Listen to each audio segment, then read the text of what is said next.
sometimes it's like a wave that washes over me of terror. I am terrified of my kids, like, not turning out well. And my definition of turning out well might be different than some, but I don't want them to struggle with, like, depression and, like, maybe substance abuse and stuff, and, like, not have a strong sense of direction. I also am afraid that they won't, like, enjoy working. And so anyway, I have been married for 10 years in December next month. I'm 30 now, and I've got 5 kids. Fia's 9, David's 7, Judah's 4, Willow's 2, and Natalie's 10 and a half months right now. And when I had my own roofing business, I worked a lot. And part of that was because I was always behind, or at least I felt that way. And because I felt that way, then I think that perpetuated a lot of decisions and choices that put me a little further behind. Kind of like a two-edged sword there. I try to get ahead by burning myself out, which put me further behind, if you can resonate with that and feel me there. But I knew that I wasn't being the dad that I knew I could be, because it doesn't make any difference for us to compare ourselves to other people. Like, I honestly think that I'm a better dad to my kids than some other dads, but that doesn't matter if those people are being the best dad that they can be. They're doing better than I am. I know that I can be better than I am now, and so I need to be better. And with work and owning my own business, I worked more than I needed to work because I was addicted to working. That's where that whole workaholicism comes into play. It got to a point where it's like, I don't need to run another appointment. I could schedule it for tomorrow or the next day, but I want to, because I want to get another hit and a high of going to sell another job and look at something new and, try to satisfy another customer's needs. And it doesn't really matter if you own your own business or work for somebody, as I've found out recently switching to work for Bluebird here in Nashville. Like, you can still put in more than is required in an unhealthy way. Like, it's the sign of a good employee to go above and beyond, but there is kind of a line you can personally cross where you're putting in way more than your company is expecting you to put in, and you're actually doing everyone a disservice, including the company, because if you put in more than you're expected to, you're burning yourself out, and then there's no sustainability to your contribution to the company.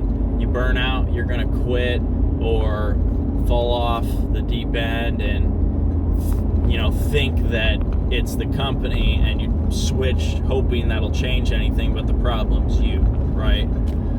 So I've had to really step back and say, okay, am I doing what's expected of me and doing that really well?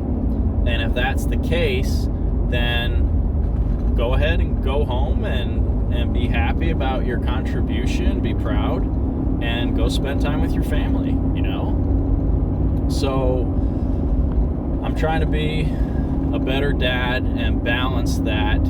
And now my view about hustle is that if you have to hustle in your company or as an employee for more than like 2 months, it's too much. Like, if unlimited hustle is not sustainable, and you're gonna sacrifice your marriage, your health, your future. It's not sustainable. And I definitely burnt myself out hustling so much, burnt my wife out, burnt my kids out, whether they knew it or not. And so anything that I endeavor to do in the future, my family is coming first, in the sense that if it requires me hustling for more than 2 months to make it work, then it's not something that I want to do, or that I'm going to do. Like, that's, and then, you know, my wife and my family has to be on board with the sacrifice, because it's not just my sacrifice, it's their sacrifice as well. If I'm going to hustle to make something work for 2 months, that's like me not having time for, or it's me not having my family as my first priority for that amount of time. And so it's given me really the freedom of letting go of a lot of like my ideas and my ambitions. It's like, that feels like it would be too hard. Like, oh, I could make it work, but that's a lot of hustle. And I'm a lot more content now to just be where I'm at, do a great job with what I'm doing, being a lot more present. And it feels good to just be satisfied with where I'm at and not be always looking ahead into the future and always be thinking of another side gig or another hustle or another idea to try out. And it's like, life's too short to constantly be in a frenzy of always go, hustle, push. So I've been trying to go to the gym in the mornings before work, wake up early, just be getting good amounts of sleep, spending quality time with my wife and the kids and investing in them, listening to podcasts about, you know, self-betterment in the area of being a husband, emotional health, and being a dad, how to help my kids steer them in the right direction so that I can be proud of my contribution to their lives, and hopefully they won't, you know, hate me one day for doing stuff that wasn't right or not doing stuff that would have been right. So as long as I give it my best effort, I can be proud, even if my kids come at me someday and say, you didn't do this right. It's like, well, I'm sorry that I, you know, let you down. I can see how it would have been better for me to do what you're talking about or not do what you're talking about. And I am sorry.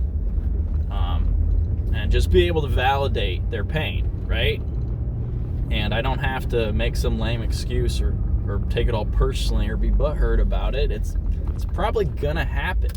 I'm just kind of, you know, bracing for it. Like, as long as I'm doing my best, then, you know, I can feel proud of my contribution as a dad and a husband. So those were the thoughts I was having on my drive home.